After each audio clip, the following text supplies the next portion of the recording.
নমস্কাৰ। এয়া পাঠ কৰিবলৈ লৈছোঁ দেওলাংখুই। আছি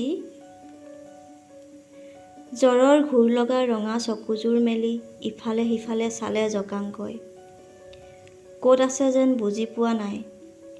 দাৰ আঘাত লগা ঠাইডোখৰ বিষাইছে, অসম্ভৱ দুৰ্বল লাগিছে গাটো। গছাত জ্বলি থকা বন্তিবোৰৰ পোহৰত শুইছিল জকাংকই। মনত আছে কোনোবাই তাৰ কপালত টোপাল টোপালকৈ পানী পেলাইছে। কোনোবাই তাক খুৱাই দিছে তিতা তিতা কেঁহা কেঁহা লগা দৰৱ। কোনোবাই কোমল ভিজা ভিজা আঙুলিৰে তাৰ বাহুত চুইছে। কলপাতেৰে মেৰিওৱা দৰৱবোৰ গুচাই নতুন দৰৱ লগাই দিছে। বিষত কেঁকাই উঠিলে কোনোবাই চুলিত হাত বুলাই কৈছে, খুব বিষাইছে। কোন আছিল ছায়া ছায়া যেন লগা নাৰীগৰাকী? মা নহয়, মাতো নাই। তাৰ কাৰণে এই পৃথিৱী এৰি গুচি গ'ল তাৰ মাক।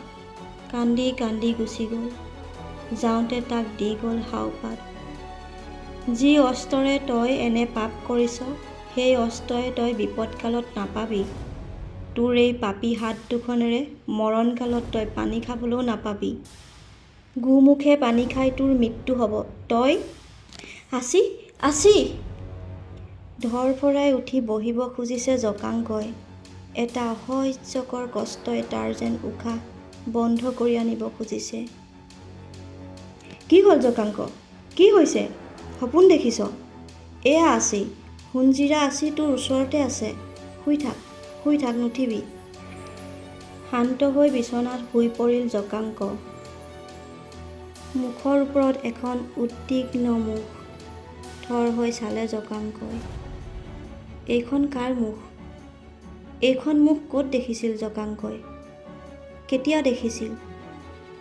গামোচা পানীত তিয়াই মুখখন মচি দিলে আবি কণচাৰীয়ে। চকু দুটাত তিতা গামোচাখন ধৰি থাকিল। এটা নিশ্বাস কাঢ়িলে জকাংকই। পৰিষ্কাৰ হৈ আহিছে। সকলো কথা লাহে লাহে পৰিষ্কাৰ হৈ আহিছে। সকলো কথা মনত পৰিছে জকাংকৰ। দুটোপাল তপত চকুলো তাৰ চকুৰ কাষেৰে বাগৰি গ'ল। কণচাৰীয়ে নিঃশব্দে তাৰ চকু পানী দুটোপাল মচি দিলে। তেওঁৰো চকুযোৰ পানীৰে উপচি পৰিছিল। সোণজিৰাইটো নিঃশব্দে উচুপিবলৈ আৰম্ভ কৰিছে। কণচাৰীয়ে চকুপানী মচা দেখিলে সোণজিৰাই হাহাকাৰ কৰি উঠিব। বাগৰি আহিব খোজা চকুপানী মনৰ জোৰেৰে ৰোধ কৰি কৰি নিঃশব্দে বহি থাকিল কণচাৰী। সুদীৰ্ঘ 4টা দিন আৰু 5টা ৰাতি তমোময় জ্বৰত অচেতন হৈ থকা জকাংকৰ ওচৰত বহি আছে কণচাৰী আৰু সোণজিৰা। নিজৰ সুখ আঁতৰাই থৈ আহত জকাংকৰ পৰিচৰ্যাত ব্যয় কৰিছে দিন ৰাতি। আজি গাৰ উত্তাপ কমিছে। ঘা ডোখৰে হুপনিৰ মুখ দেখিছে। মাত্ৰ দুৰ্বলতা আছে। বহুত তেজ বৈ যোৱাৰ কাৰণে আৰু অসুস্থতাৰ কাৰণে দুৰ্বল হৈ গৈছে জকাংক।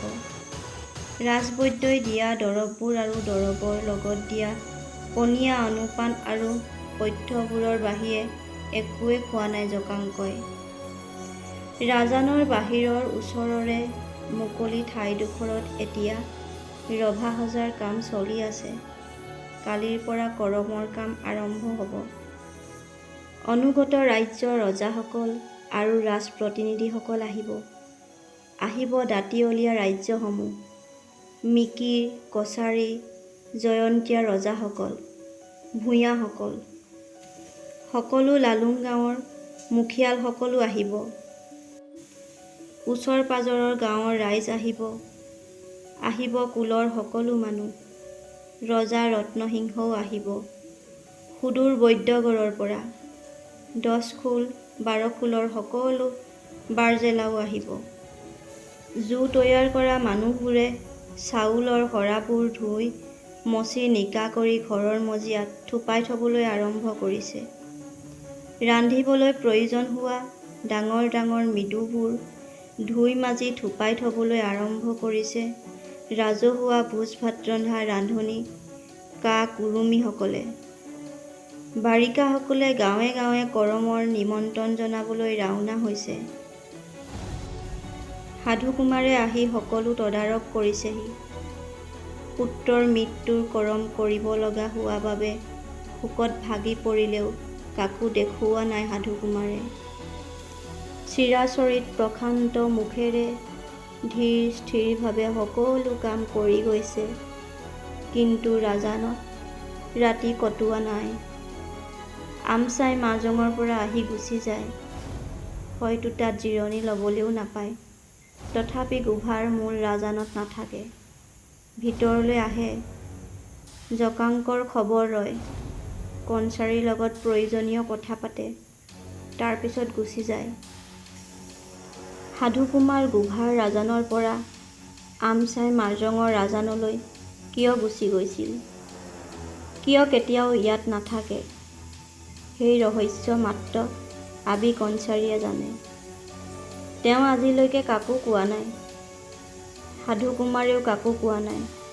সকলোৱে জানে ৰাজকাৰ্য পৰিচালনাত সুবিধা হ'ব বুলিয়েই পুৰণি ৰাজানলৈ থাকিবলৈ গৈছিল সাধুকুমাৰ বহু বছৰ আগতে। তাৰ পিছত আৰু কেতিয়াও গুহাৰ ৰাজানলৈ থাকিবলৈ অহা নাই। আহিলেও বাহিৰ চৰাৰ পৰাই উভতি গৈছে। বিশেষ প্ৰয়োজন নহ'লে ভিতৰলৈ সোমোৱা নাই। আগতে এবাৰ আহিছিল, কনচাৰী সেইদিনা প্ৰতাপপুৰলৈ যাবলৈ ওলাইছিল। নাও, মানুহ, হাতী আদিৰ যোগাৰ কৰি দি কনচাৰীৰ লগত কথা পাতি গুচি গৈছিল। সেই সময় আছিল দুঃসময়, আজিও দুঃসময়। সেইকাৰণেই আহিছে সাধুকুমাৰ, পুত্ৰৰ শৰাধৰ তদাৰক কৰিছেহি। মৃগাংকটো পুত্ৰই আছিল সাধুকুমাৰৰ। নোবাৰত বহি মৃগাংকক নিজৰ বুলি কোলাত তুলি লৈছিল সাধুকুমাৰে।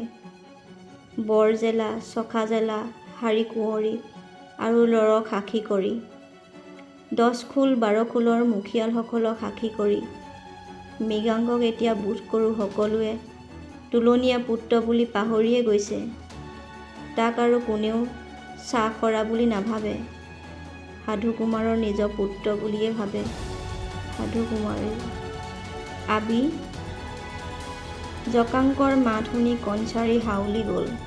কি কবি জকাংক, পানী খাবি? খাম। সোণজিৰা খৰখোজেৰে উঠি গ'ল। ওচৰতে থোৱা কলহ এটাৰ পৰা ফুলকটা বাঁহৰ চুঙাত পানী ভৰাই আনি দিলেহি। লাহে লাহে মুখত ঢালি দিলে কনচাৰীয়ে। এতিয়াও বিষাই আছে নেকি জকাংক? কোমল মাতেৰে সুধিলে কনচাৰীয়ে। অলপ অলপ। মই কালি ৰাতি কেতিয়া হ'লো গমেই নাপালোঁ। কালি ৰাতি নহয় পাবা, 4 ৰাতি হ'ল। তোৰ গা তপত হৈ কিবা যেন হৈ গৈছিল। আজিহে তাপ কমিছে, সোণজিৰাই ক'লে। বহুত সময় মনে মনে থাকিল জকাংক। তাৰ পিছত লাহেকৈ ক'লে, আবি, কিবা কবি? ভোক লাগিছে। মোৰ মনত বহুত দুখ হৈছে আবি। জকাংকৰ চকুযোৰ চলচলীয়া হৈ গ'ল। জানো চু, কিন্তু সেইবোৰ কথা এতিয়া নাভাবিবি। যিবোৰ ঘটনা হৈ গ'ল সেইবোৰ জানো কোনোবাই নোহোৱা কৰিব পাৰে? কনচাৰীয়ে ধীৰভাৱে ক'লে। সেইবোৰ ঘটনানো কিয় ঘটিল আবি? কিয় মই একো নাজানিলোঁ? কিয় মোক কোনেও একো নজনালে? জনা হ'লে জানো মই? জকাংকৰ মাতটো থুকাথুকি হৈ গ'ল। আজিৰ খণ্ডটি ইমানতে সামৰণি মাৰিছোঁ। পাছৰ খণ্ডটি সোনকালে পাবলৈ বেল আইকনটো প্ৰেছ কৰি ছাবস্ক্ৰাইব কৰি দিব আৰু কেনে পালে কমেণ্ট কৰি জনাবলৈ নাপাহৰিব। লগতে লাইক আৰু শ্বেয়াৰ কৰি দিব। ধন্যবাদ।